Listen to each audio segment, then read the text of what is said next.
La revue de la presse africaine. Madame, monsieur, bienvenue à tous. Merci de nous rejoindre. Nous commençons au Sénégal. Le chef de l'État attendu au Togo vendredi et au Libéria samedi, titre l'agence sénégalaise de presse.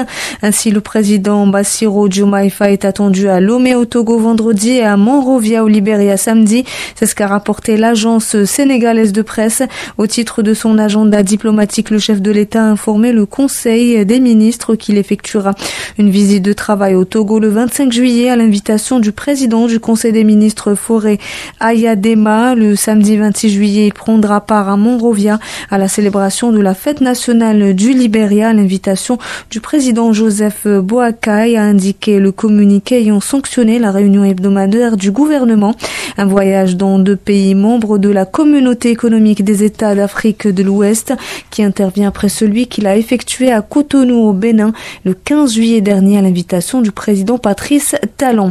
Île Maurice, dépréciation de la roupie. Le Premier ministre dénonce une gestion catastrophique, rapporte l'Express.me, interpellé par le député Manoj Sibourne lors de la Prime Minister's Question Time mardi sur la dépréciation de la roupie mauricienne face au dollar américain et ses répercussions sur le coût de la vie. Le Premier ministre Navin Ramgoolam n'a pas mâché ses mots. Il a attribué la situation économique actuelle à ce qu'il qualifie de gestion catastrophique de l'économie par le précédent gouvernement, pointant du doigt une série de décisions monétaires et budgétaires irresponsables.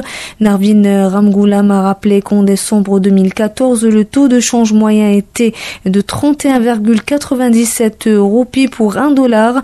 En octobre 2024, ce taux avait bondi à 46,64 roupies, soit une dépréciation de 46%. Cette chute de la valeur de la roupie, a-t-il souligné, a entraîné des conséquences économiques profondes, tant sur le plan domestique qu'externe. Et pour finir, Gabon, transport aérien, Fly Gabon réceptionne son premier Airbus A320, titre l'agence gabonaise de presse. La compagnie aérienne nationale Fly Gabon a accueilli ce mercredi à l'aéroport international Léon Mba de Libreville son tout premier Airbus A320, marquant une étape importante dans le processus de relance du pavillon national.